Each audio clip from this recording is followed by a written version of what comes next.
Ouça a partir de agora o programa Acorda Bênção, com o pastor Amaro Correia. Ouça agora a voz do divino.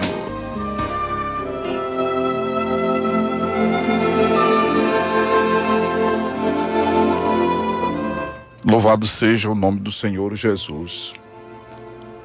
Louvado seja Deus. Amém? Lucas, capítulo de número 13. Lucas, capítulo de número 13.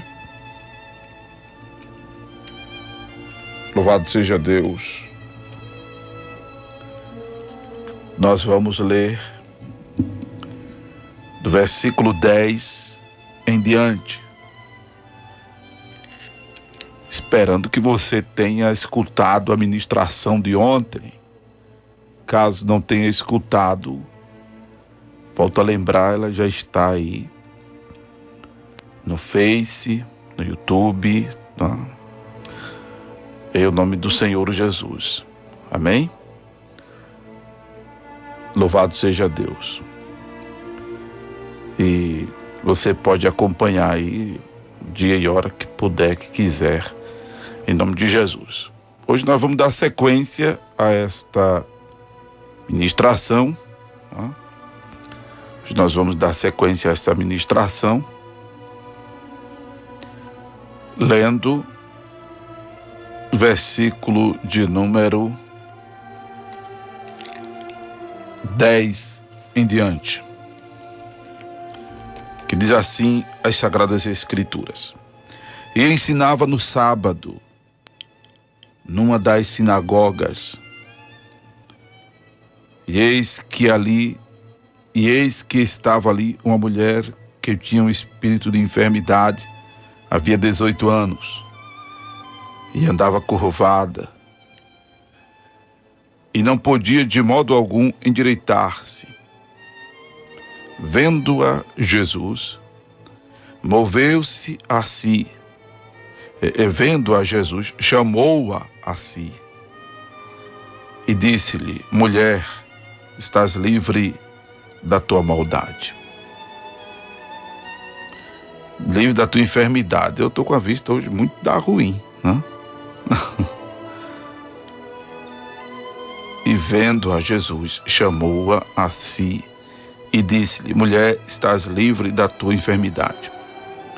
E impôs as mãos sobre ela, e logo se endireitou e glorificava a Deus.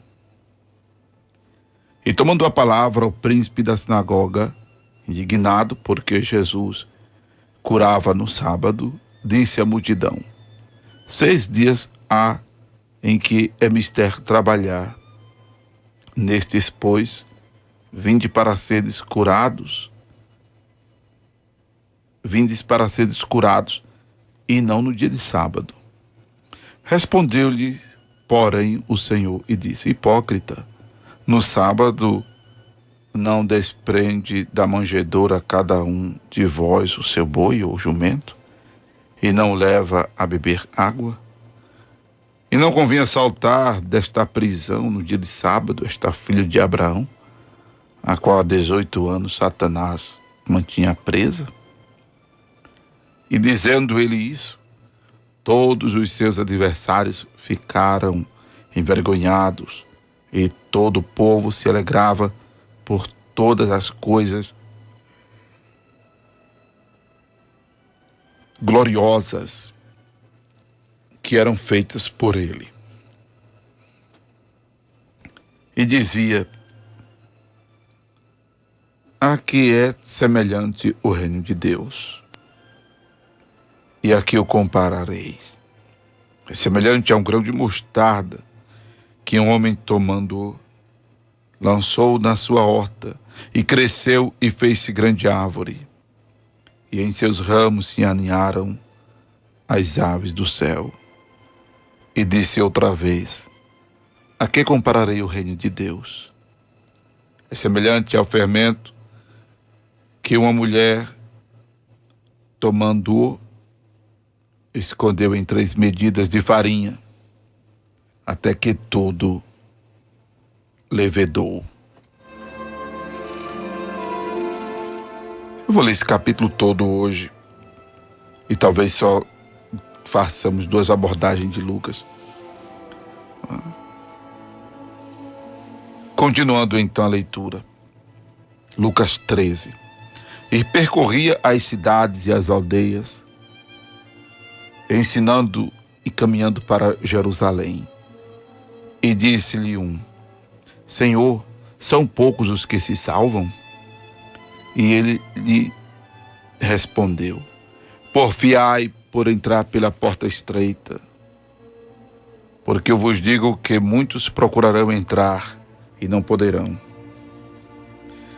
Quando o pai de família se levantar e cerrar a porta e começar a estar de fora e a bater à porta dizendo: Senhor, Senhor, abre-nos. E respondendo ele vos disser: Não sei de onde vós sois. Então começareis a dizer: Temos comido e bebido na tua presença, e tu nos tens ensinado nas nossas ruas. E ele vos responderá: Diga-vos que não sei de onde vós sois. Apartai-vos de mim, vós todos os que praticais a iniquidade. Ali haverá choro e ranger de dentes, quando virdes Abraão e Isaque e Jacó e todos os profetas no reino de Deus, e vós lançado fora. E virão do Oriente, do Ocidente, do Norte, do Sul, a assentar e assentar-se-ão à mesa no reino de Deus. E eis que derradeiros há que serão os primeiros, e primeiros há que serão os derradeiros.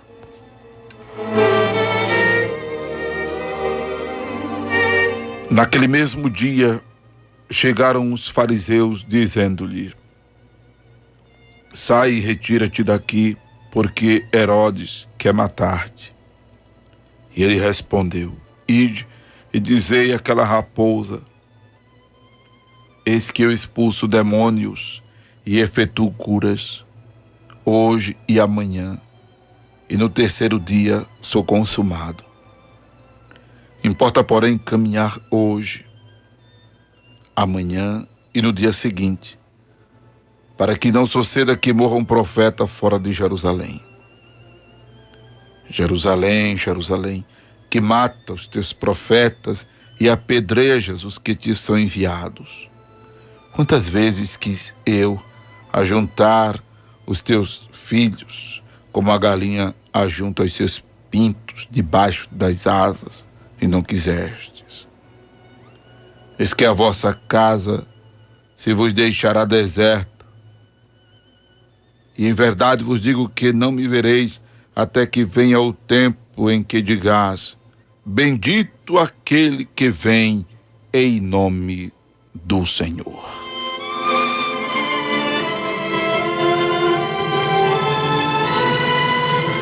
Louvado seja o nome de Jesus, amados irmãos, queridos ouvintes da palavra de Deus.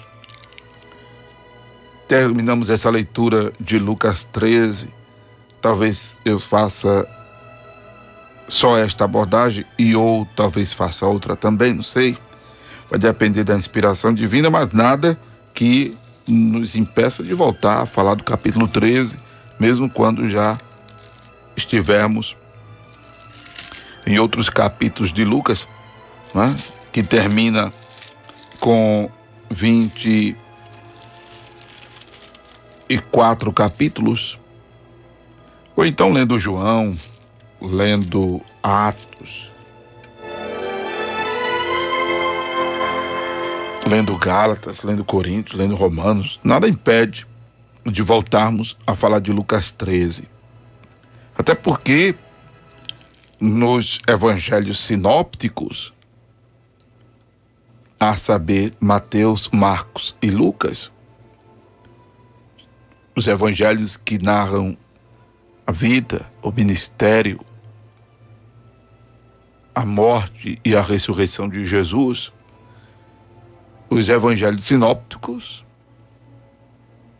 é a base de toda a doutrina apostólica, de todo o ensinamento de Paulo, de Tiago, de Pedro, de João,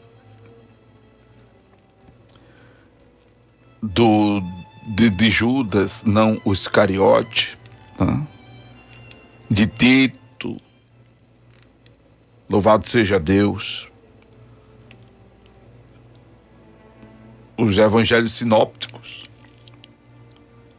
é a base. Louvado seja o nome do Senhor Jesus. É toda a base da doutrinação cristã, que tem como valor primário o amor a Deus sobre todas as coisas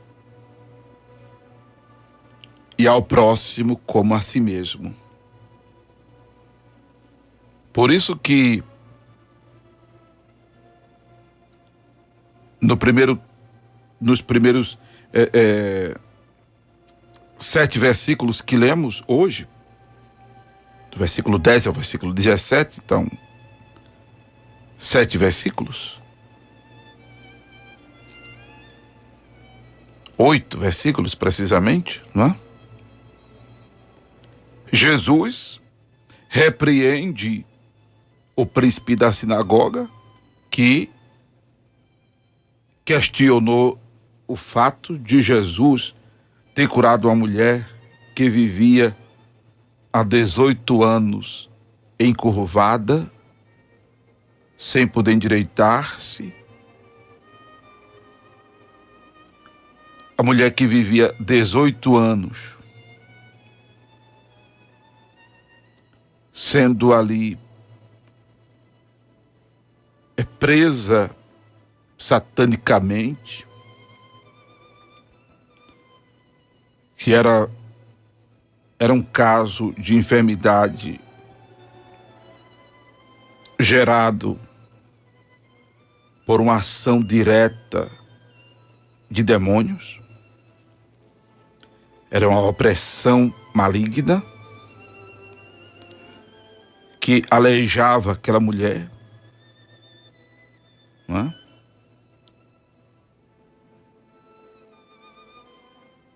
E Jesus expulsa o demônio, concomitantemente cura aquela mulher. O homem, príncipe da sinagoga, questiona o fato de Jesus ter feito aquilo no dia de sábado, quando ele alegava que o dia de sábado era um dia que não se podia fazer nada. Mas Jesus disse que ele, no dia de sábado, desprendia da manjedoura o boi ou o jumento e o levava para beber água.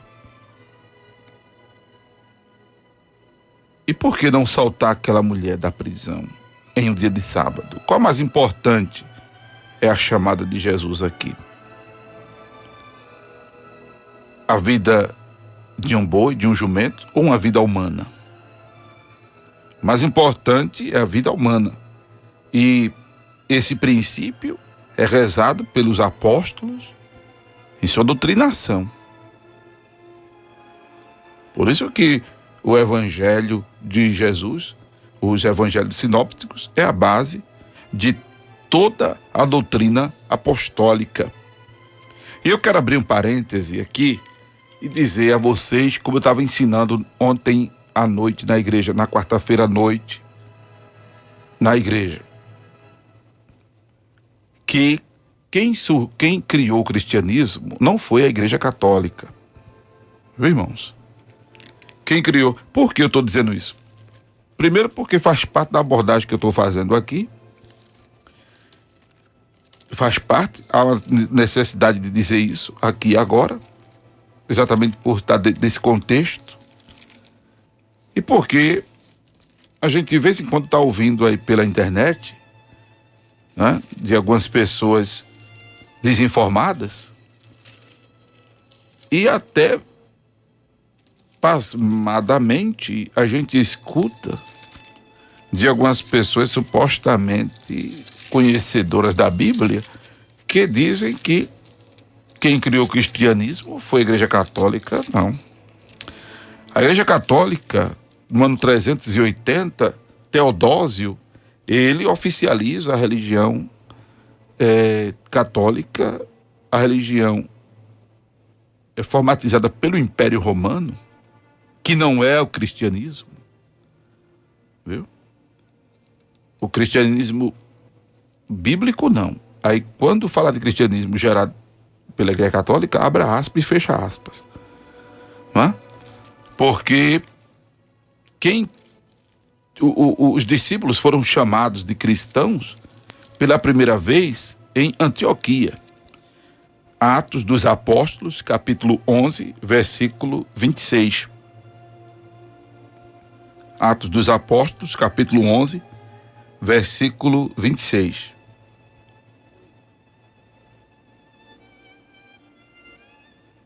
E em Antioquia foram os discípulos pela primeira vez chamados cristãos. Hã? Louvado seja o nome de Jesus.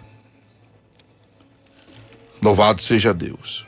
Então, quem criou o cristianismo não foi a Igreja Católica, não.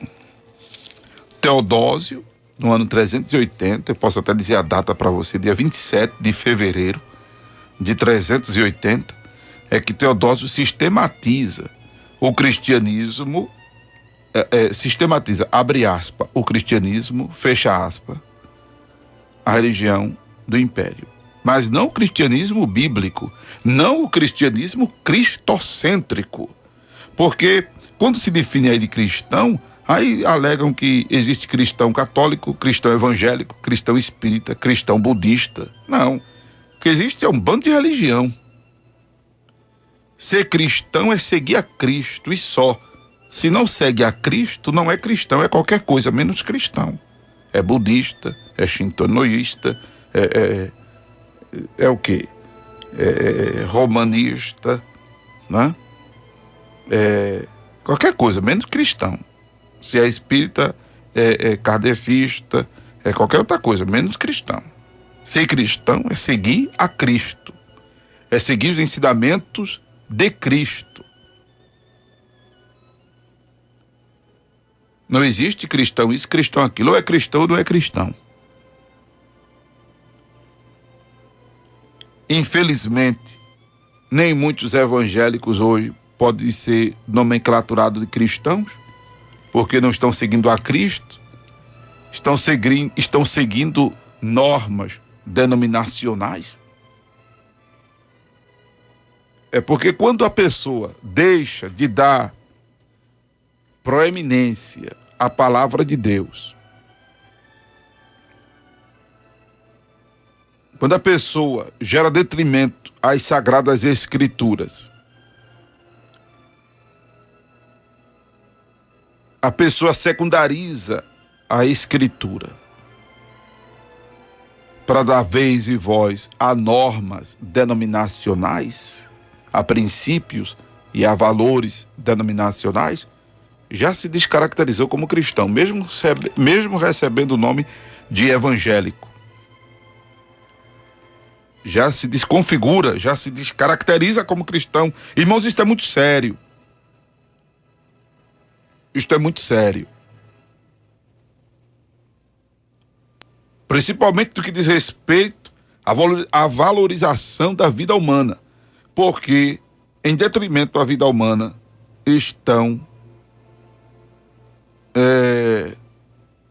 dando mais ouvidos a normas e regras, a costumes denominacionais, que chamam por aí de doutrina.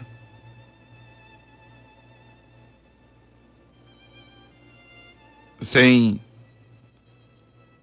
conceber o verdadeiro conceito de doutrina.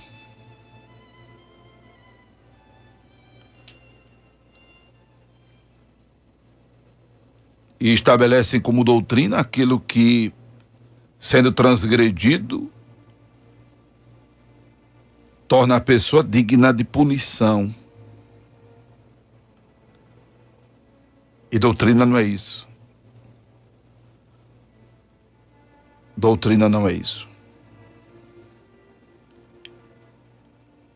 Olha, amados, o caso é tão sério que é exatamente esse tipo de coisa que levará à apostasia de muita gente. Está levando à apostasia de muita gente.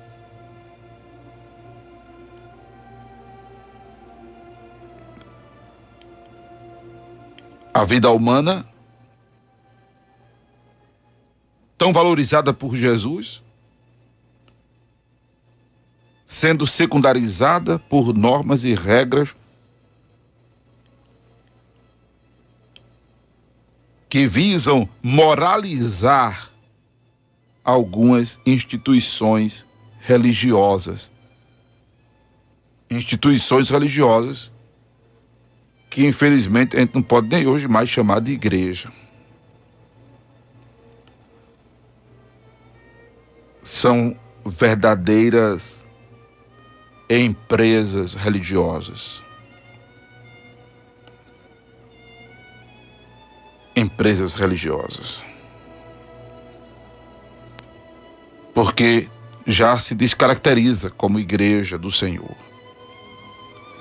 Olha, o caso é muito sério. Então, vida humana, o valor da vida humana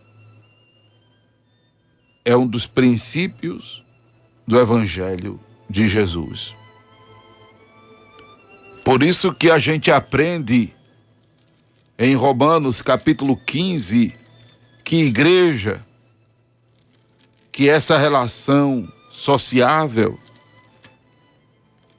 sim, igreja não são as paredes, a igreja somos nós. A igreja somos nós. E nessa relação sociável deve haver aceitação mútua. Aceitação mútua.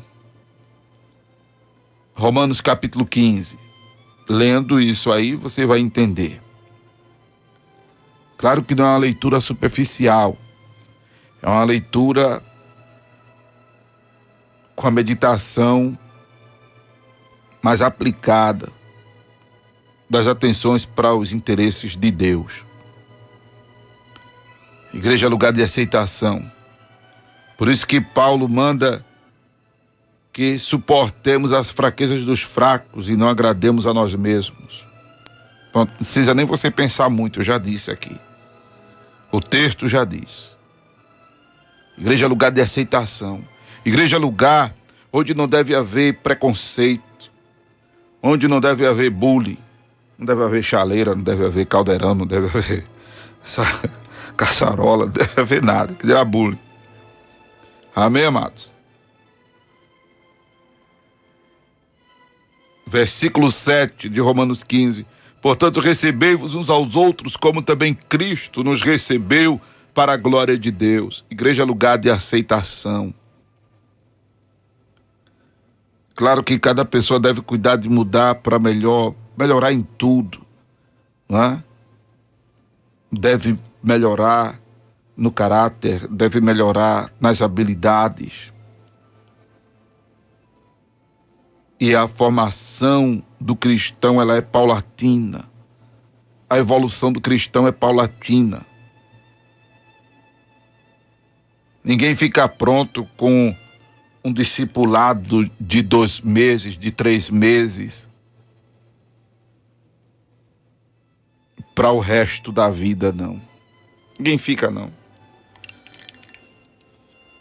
A formação do caráter cristão, ela é constante, ela é diária. Ela é a cada momento que esse cristão lê a palavra. Ela é a cada momento que esse cristão participa do culto. e eu vou falar com uma certa prioridade aqui, em cultos, que todo ele seja uma escola bíblica, seja um culto de doutrina, seja um discipulador. Deixa eu dizer, uma igreja que tem essa proposta, Templo do Corpo de Cristo, Avenida Presidente Kennedy, número 483, em São Benedito. Felizmente, você não encontra muitas igrejas assim. E eu lhe convido, a partir desse mês de abril, estar conosco toda quarta-feira à noite, mais do que nunca. Onde estarei, a partir agora de abril, mais do que nunca nas quartas-feiras, ministrando a palavra com muita substância, onde estarei ali fazendo um longo curso de doutrinação apostólica missionária discipuladora. Todos estão convidados e é de graça. Louvado seja o nome de Jesus. Então não há nada mais importante para Deus do que a vida humana. A obra-prima das mãos de Deus, a coroa da criação. A imagem e a semelhança de Deus. Por isso que Deus disse a Jonas: não me compadeceria, Jonas, das 120 mil almas, ou 120 mil homens que não sabem discernir entre a mão direita e a mão esquerda, e também muitos animais? Não teria eu, não hei de ter eu compaixão da grande cidade de Nínive, em que estão mais de 120 mil homens? Louvado seja Deus. A vida humana é muito importante para Deus. Eu quero dizer que você é muito importante para Deus. Você que ainda não é convertido, você é muito importante para Deus. E você que é convertido é mais importante ainda. Louvado seja o nome do Senhor. A gente volta a falar de Lucas 13, nesta ou em outra oportunidade. Não é?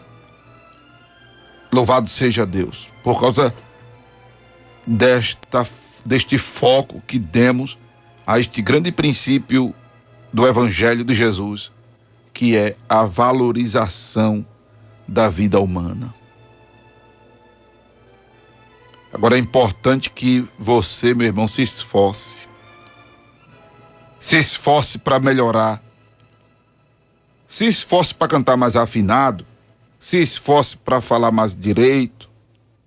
Você não sabe o esforço que eu faço para falar as palavras certas aqui. Eu erro, porque eu não sou professor de português. Você não sabe do esforço que eu faço para falar direito, para ser entendido, para ser compreendido. Tem que fazer esforço. Jesus aceita você do jeito que você é, mas Jesus quer que você melhore, que você mude para melhor. Porfiai por entrar pela porta estreita. Se esforce. Amém? Louvado seja Deus. Procure melhorar em todos os sentidos e aspectos. Como eu disse na ministração primeira de Lucas 13, procure melhorar como crente em Jesus. Não crente estilo Satanás, porque a Bíblia diz que até crente ele é.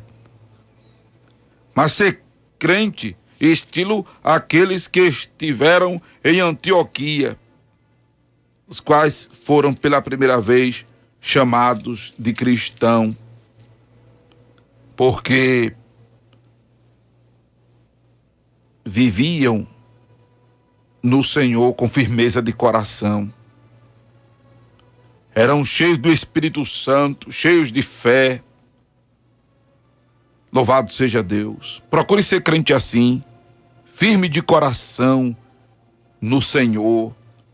Não seja crente interesseiro, seja crente incondicional, seja crente determinado, cheio do Espírito Santo,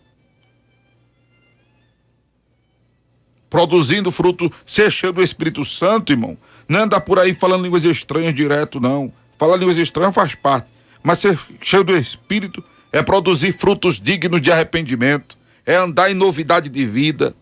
Ser cheio do Espírito não é estar falando de mistério, não é nem sequer estar cheio da unção, curando enfermos, expulsando demônios. Não é nem sequer isso. Isso é evidência de poder de Deus, é indubitável. Mas o ser cheio do Espírito transcende a essa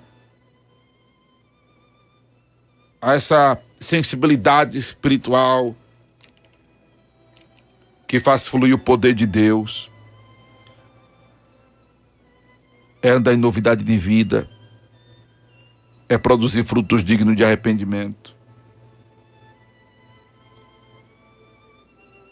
Se esforce nesse sentido, até porque quando você andar em espírito, isso vai fluir. Paulo, quando escreve aos Gálatas, no capítulo 5, versículo 16 em diante, ele fala da fluidez. Da fluidez do viver em espírito quando andamos em espírito, ou do quando andamos em espírito por vivermos em espírito. Porque concomitantemente a carne com as suas paixões e a concupiscência são crucificadas. Louvado seja Deus. É quando a gente sente a leveza de servir a Deus. Olha, é difícil servir a Deus se andar na carne. Irmão, se andar na carne para ser crente é bronca, viu? Mas se andar em espírito, vai ter prazer, vai ter gosto, vai sentir leveza. Louvado seja o nome do Senhor Jesus. A porta é estreita, mas a gente vai passar por ela como se tivesse graxa, que será a graça, na verdade. Mas a gente vai passar, tirando de letra. Não é? Louvado seja Deus. Vamos ficando por aqui agora por causa da hora. Não é? Mas a gente volta a falar de Lucas 13 em outra oportunidade.